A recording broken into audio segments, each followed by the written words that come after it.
Welcome. In front of me is a Motorola Moto G82, and today I'll show you how you can record screen on this phone.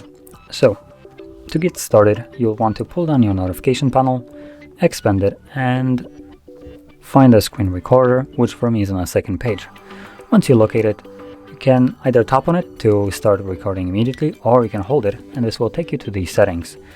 So in here you have couple different settings, not very many. I have a viewfinder size. A viewfinder is just a selfie camera basically on the video recording, so if you want to utilize that you can.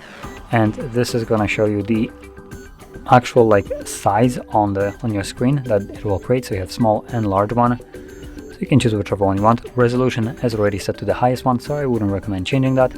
We have record time limit, so you can set up a limiter, so how long you record, and it will automatically stop it after it's reached.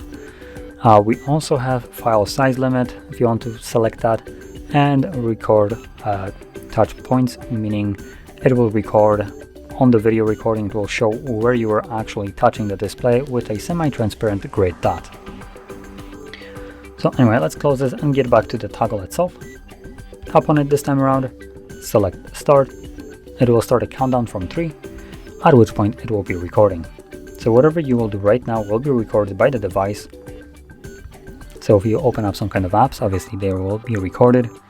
And once you're done with the recording, you can tap on the square right here to save it.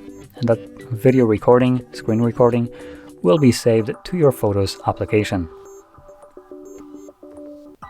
As you can see right up here, you can tap on it,